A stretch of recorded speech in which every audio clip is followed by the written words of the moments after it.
Welcome into another episode of the Marriage Talk podcast. It's great to have you with us. And right at the very outset, let me say thank you for listening and subscribing wherever it is you get your podcasts. And a reminder that you can also watch every episode if you really want to see the video that goes along with the audio on the YouTube channel for Marriage Talk. So please check that out. I'm Bill Hobson and happy to be alongside virtually Jay and Laura Laffoon from jayandlaura.com.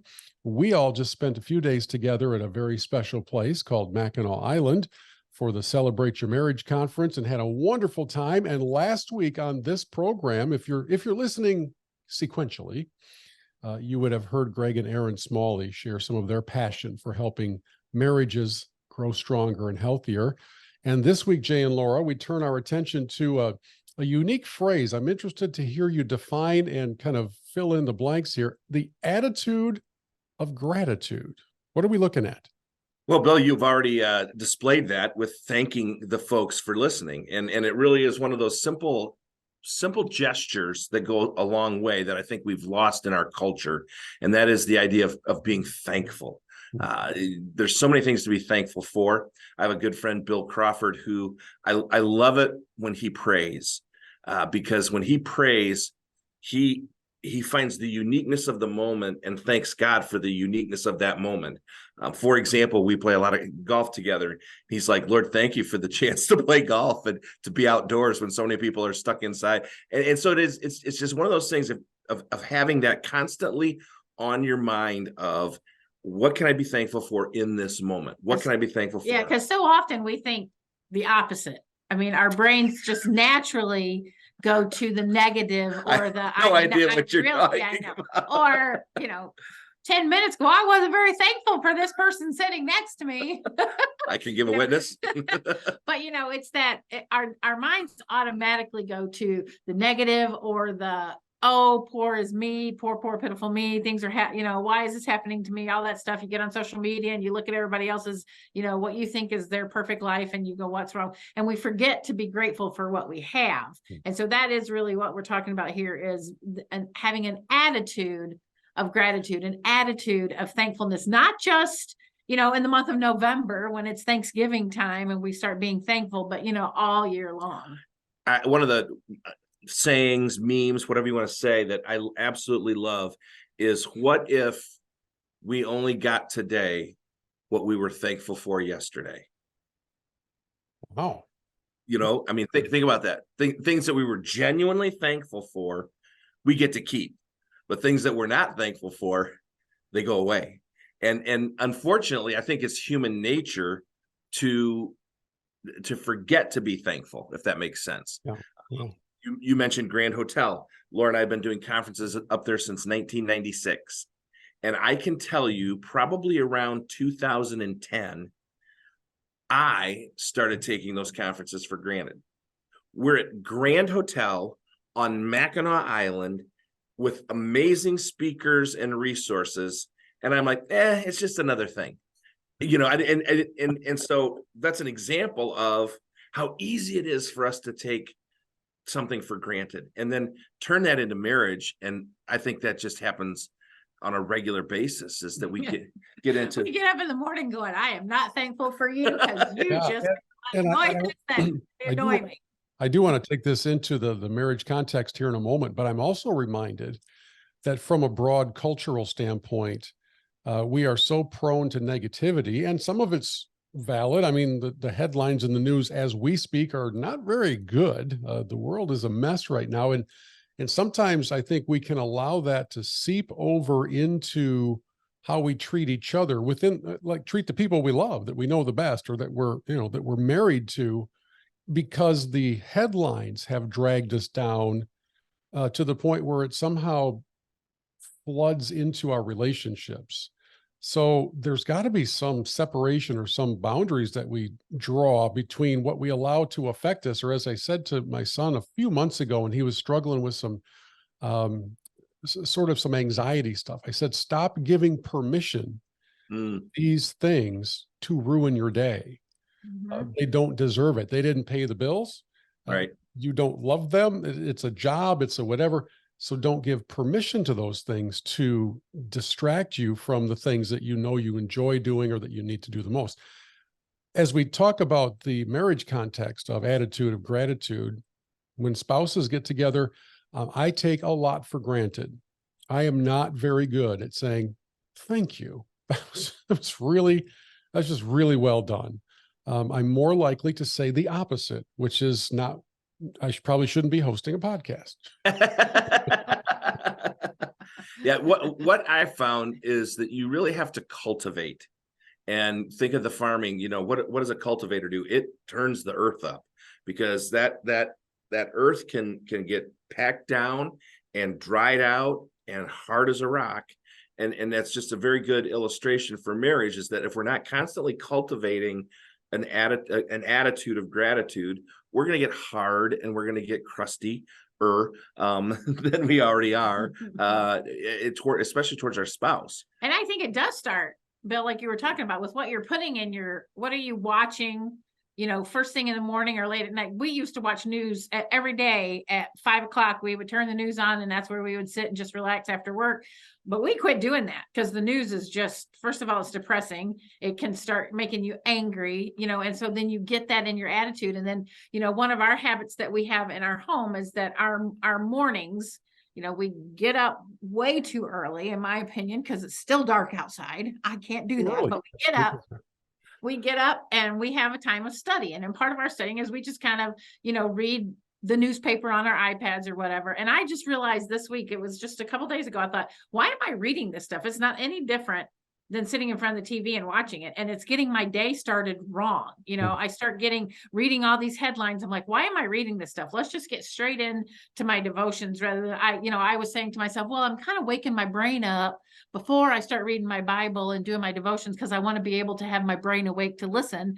But that's really the opposite of what was happening. And so it's really, what habits are you putting into your life that are putting different attitudes into your brain instead of that of thankfulness and gratitude? But as it pertains to marriage, my father always said this. He said, Jay, you will become the books you read and the people you hang around. And so in order to cultivate that attitude of gratitude, start reading books about how to love your spouse, or how to communicate with your spouse, or how to meet their needs, whatever it is. Because when you focus on that, oh, by golly, that's the kind of stuff that starts to happen. And then the people you hang around.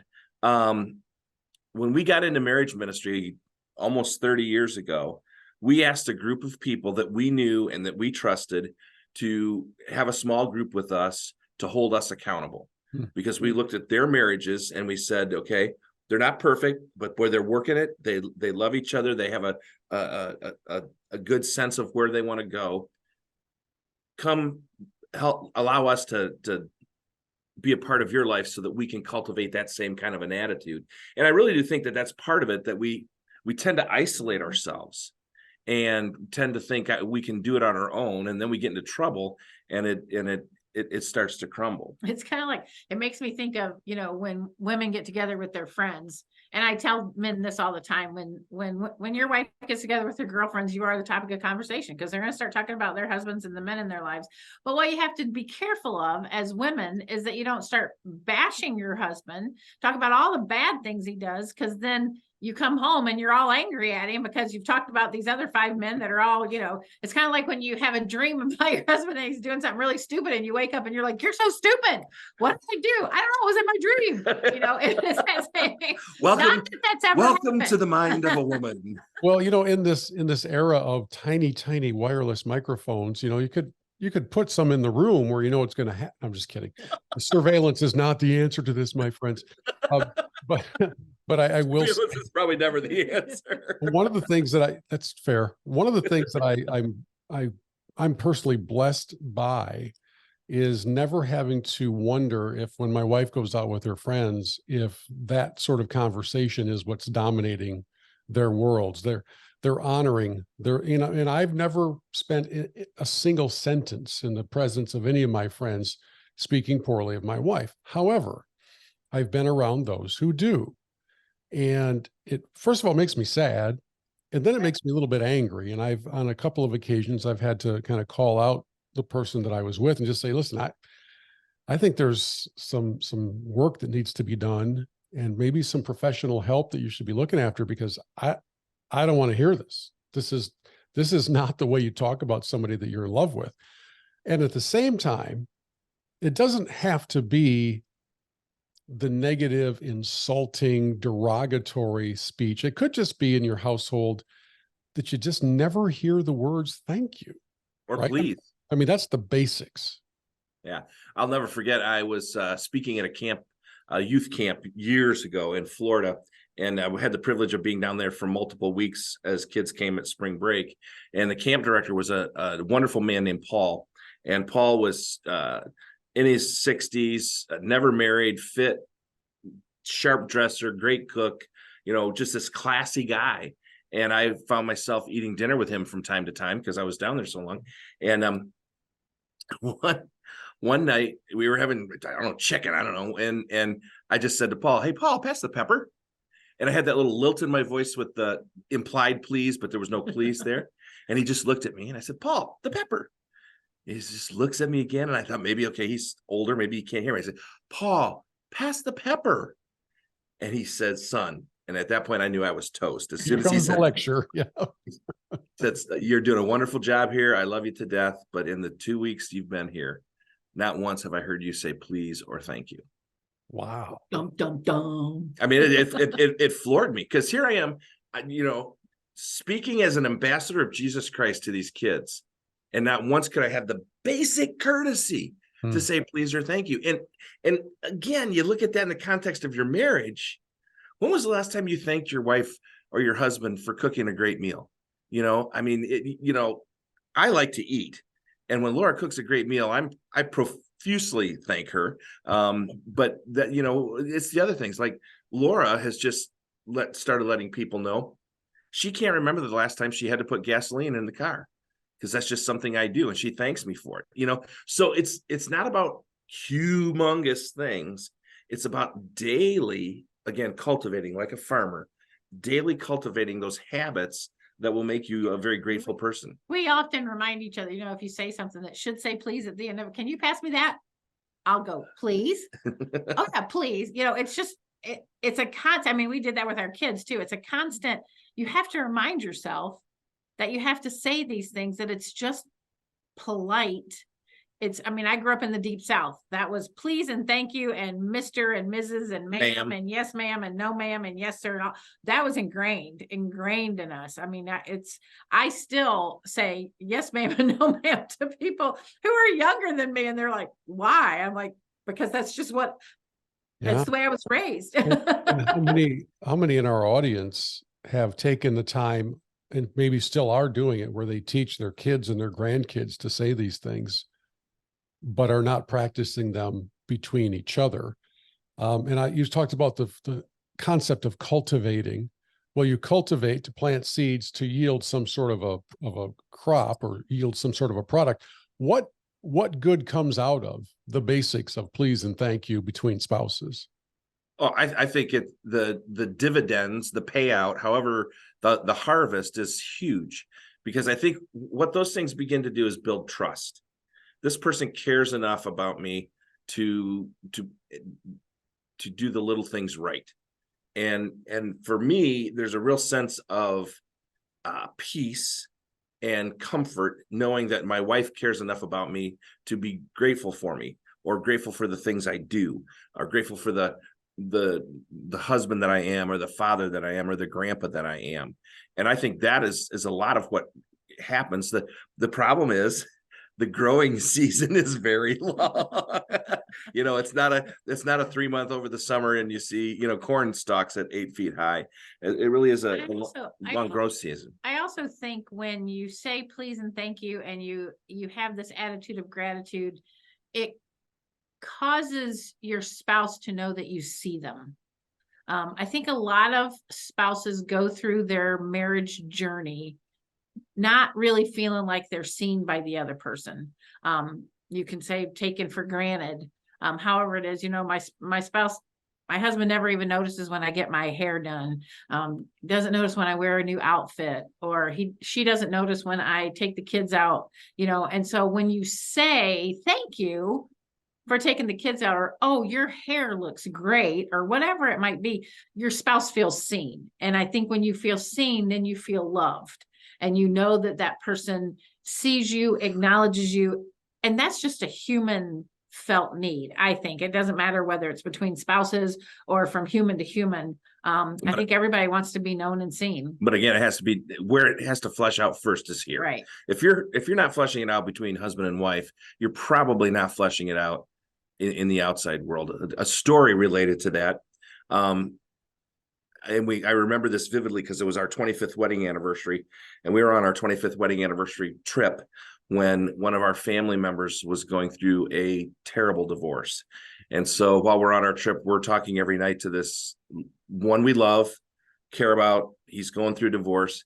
And here was his comment. He said, I always bragged about my wife. I always told everybody how lucky I was. I always told them how beautiful she was, how much I loved her, but I never told her. Mm. And so she became hard. Understandably, she became embittered, and they wound up divorced. And I think that's, you talk about what can you grow out of it. The harvest, the opposite is devastating, because like Laura just said, if you don't feel seen, if you don't feel noticed, there's a big hole in your heart. Earlier today, I was reading a story online about a guy, a hedge fund manager or something like that. And he has purchased already $150 million worth of homes around him down in Jupiter, Florida. And he's about to begin construction on a home that's about $400 million. And by the time it's done, the compound and everything is going to be valued at about $1 billion to $1.5 billion. And the story was about how this is going to be the most expensive home in all of America. And all I could think to myself was, man, are you compensating a little too much for something here? And I also thought about the way that we as social media creatures, which so many people are living a life of comparison. Oh, yeah. Where, oh, look at that vacation. Why don't we ever get to go on vacation? I can't believe they got that beautiful new. And even though we know that much of what people are posting is a veneer, it is fake, it is plasticized, it can also, though, lead to some envy, and maybe a spouse looking at their hardworking spouse and saying, if you just do a little better, if you just work a little harder. And meanwhile, let's just say it's the wife talking to the husband. He's going, I just worked 4 straight 16-hour days. I got nothing left in the tank. I got nothing left. The kids need more braces. They don't even have enough teeth left for all the braces to go on. The furnace is out, the car is dying, the whole thing. And you want the $1 billion Jupiter compound. We talk about gratitude. We also have to talk about appreciation for what we do have and the effort that's going into providing it. And again, I use the example of, the husband working, the wife nagging. That's not always the case. Don't write me letters. It can go the opposite way, or it could be both of them working so many hours that they do not leave time to appreciate how the Lord has blessed them with what they have. And instead, it's the evening right before bedtime, scrolling through Instagram and going, oh, look at all of this fun these people are having. They're in the Galapagos. It's just, it never stops, the comparison world. And I think it has the potential to put a damper on any gratitude we express within our marriages. Well, it's funny. I'm blessed with a wife who she's a middle child, so she always sees things from more than one perspective. Me being a firstborn, type A driven person, it's all black and white to me, and she sees things in vivid color and sees the value of all those vivid colors. I'm blessed with that, but by nature, I don't think most of us are built that way. We're built for, it's either we catastrophize, if I could use that word. We take something that's small and we blow it up into something that's big. And I'll give you an example again from my day today. 15 minutes ago. No. My mom has got stage 4 cancer. Yeah. She is in radiation right now. The doctors feel very very strongly that they can give her a high quality of life and can stop the growth of this cancer. All things to be grateful for. We're not grateful for the cancer, but all these other things. Her radiation treatment is literally 10 minutes a day. I said, Mom, if you are on dialysis, you're talking hours a week. If you were in chemo, you're the way you would feel all week long. I said, let's look at, yes, it's not fun. Yes, there are some side effects, but let's try and look at the positive here. And that's what I've learned from Laura. I mean, that is her, she rarely has a poor, pitiful me moment. And that really is a blessing in my marriage for sure. I think part of mine is my family of origin. I grew up in a home where my dad was chronically ill and he was 24/7 poor, pitiful me. And I didn't like that environment. I loved my home. I loved my family. I didn't like that attitude. And I think I've probably gone overboard at sometimes of being, let's just be positive. Let's just be positive, even though there might be a crisis happening that we need to kind of, there's always a crisis happening. But I just don't find time to not be thankful. I just don't. God has given us so much. And I tell women all the time in our marriage stuff, they're like, well, I just can't find anything about my husband that to be thankful for. And I just charge them. I say, I'm going to challenge you for the next week to get up every morning. And when your feet hit the floor, I want you to stop. And I want you to think of one thing that happened the day before that you can be thankful for your husband. Maybe it's just that he picked up his dirty socks off the floor, whatever it might be. But I want you to think about it. Did he go to work? You don't get up out of bed until you find one. And then you think about that all day long, because if you cultivate that attitude, it's only going to grow. Today I've only thought of one thing and tomorrow I can only think of one thing, but maybe by Friday I can, I got three, because now I'm looking for it. I'm paying attention to it. And that's just, I think that's just a better way to live our lives than to always be thinking of the negative and the bad stuff. But butterflies. I don't know how many different species of butterflies there are in the world, but a butterfly hunter knows, and they know where to look for that butterfly. They know what its habitat is. They know as soon as they see it what it is. Why? Because they're focused and they're looking for that butterfly. And being grateful is the same way. You've got to know what you're looking for. You've got to know when you're seeing it, and you've got to really capture that moment and say thank you to the Lord. Because there's many reasons. The fact that you're able to listen to this podcast is something to be thankful for, not because we're anything special, but because you live in a free society where you can choose what it is you listen to. And I just think to be reminded of that constantly as married folk, as it comes to our this is the best gift I've ever been given. Mm-hmm. And most days I was teasing a friend of my son's yesterday. I said, Craig, Rachel, how in the world did you get? He said, I don't know, but I'm grateful every day because I don't deserve her. And if we just have that attitude of I don't deserve this gift, that changes your perspective on your spouse, as opposed to I don't know what I did to deserve this. There is a key nuance in how you say that phrase that can. It really is. It really, and yet that key nuance is the key. Yeah. And I know there are people that they're struggling right now. Their marriage is not a happy place right now. They are at each other's throats.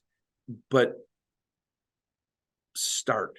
Find that one thing. Just start at a place of gratitude that I know we're not seeing eye to eye here. I know we're brawling like sailors here, but can we both just stop and say one thing we're grateful for? And it may be that we've got a roof over our head. It may be that we've got gas in the tank. It may be that I don't know, that God's blessed us with children, which is probably the root of the problem anyway. Well, it takes me back to when I was a kid and I didn't want to eat something that was on my plate, and my dad would always break out the starving children in Africa would be thrilled to have this. And after the, 40th time of that, you're like, yeah, I get it. No, I'm still not going to eat it, but I would gladly send it to them. If we could find a way to That's get what it we over always there. said. Yeah, Give me your address, I'll send it to them. That's send it right. to them. It'll probably be a little room temperature by the time it gets there. And at the same time, there are so many things around us. I talked minutes ago about what the headlines look like. Well, not to sound like my dad, but we aren't living in a literal war zone, right? Mhm. I did not have to give my wife a hug and a kiss and turn around and go into combat because all men in my nation were required to do that, as happened in Ukraine, where these guys were walking them over to the border and turning around and heading back in. And who knows if you're ever going to see them again. And it sometimes seems like it's only when the blessing is removed that we appreciate the blessing that we had. You talk to somebody who's lost a spouse. Yeah. Yeah. When that happens, the devastation is so real and it's so painful. It's one of the things that there's a famous youth speaker, and you guys will remember his name. I don't know if many in our audience will, by the name of Don Loney. And Don Loney used to come up to a place called Hiawatha Youth Camp, and he was talking one night after all the services, and he was talking about what happens when spouse passes away. And he said, for the most part, women grieve and men replace. And he talked about the number of men who got remarried much quicker than most would have expected since they've lost their wife of 50 years or whatever. And he said it's because they miss that connection. And when I think about being grateful for having my wife with me, I try to remember how awful it would be if she weren't, at those times. So that's like at the very core level, the very basic level of appreciation and thankfulness. You not only express that to your spouse, but certainly as you pray, you would say to the Lord, I just want to thank you for blessing me with such an incredible helpmate, a soulmate.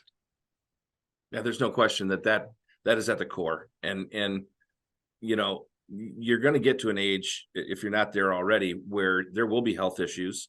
There will be, okay, this is not fun. I could lose my spouse. And no matter what age you are, when one day one of you is going to stand over the grave of the other, that's inevitable, unless you die at the same time. And if that's the case with us, it's because Laura's driving. But I got to rig up a rim shot for this. There you go. But seriously, I mean, you bring up a great point, Bill. If we can picture that in our mind, that we're going to have to stand over that grave or that casket or that urn or whatever means, and let that sink in, that's a really great cultivator of gratitude, because I'll be lost. I mean, there's no question. He'll replace. He won't know how to get his calendars back on his phone, though. So. No, he'll have way more difficulty with the next one. When we were up at the hotel, Ellen and I came into to the Smalleys' final session. We sat near the back and soaked in what was a full theater full of couples that were really engaged. I think they were locked right in on everything that was being said, except for one couple. And you guys have seen everything over the years, but for me, this was sort of worthy of attention for a couple of reasons. One, the wife got up and walked out, or didn't walk out, walked back to the back wall, which was only a couple rows behind us. And she stood there, and I kind of glanced back, and her arms were folded. And I thought, well, maybe he said something, or maybe she heard something that she didn't like. And a few minutes later, he came back, I think looking for her, and found her by the back wall. And they began a whisper argument. I don't know why I couldn't decipher the words, but it was an argument, and it was the loud whisper kind of, and like if Charlie Brown's teacher was in an argument where the words were indecipherable. And all I could think of was that while I'm sure that the two of them felt like this was a very, very serious thing, I had to fight from laughing because of the irony. Oh, yeah. Of being in that setting at that place, and whatever had triggered between the two of them, perhaps it has nothing to do with the location. Perhaps it was long brewing, and maybe there were those who barely made it there to start with. But I just thought to myself, man, you got to look around a little bit here, and Right. just for a few moments, say, thank you, Lord, for bringing us here. What is it you want us to hear? And I feel that same way about, this podcast conversation. I hope everybody in the audience is kind of thinking, all right, I kind of stumbled across this. I don't know what attitude of gratitude looked like in the subject line, but why am I here? And what am I supposed to take out of this? So as we wrap things up, Jay and Laura, what's the takeaway for our audience members? I think for me, I would just challenge men and women. If you're one of those who say, I can't find anything to be thankful for in my spouse, then tomorrow morning when you wake up, before you get out of bed, think of one thing that you can be thankful for and dwell on it all day long, and do that for 7 days in a row. And then come back to this podcast and put down in the comments what happened. Right.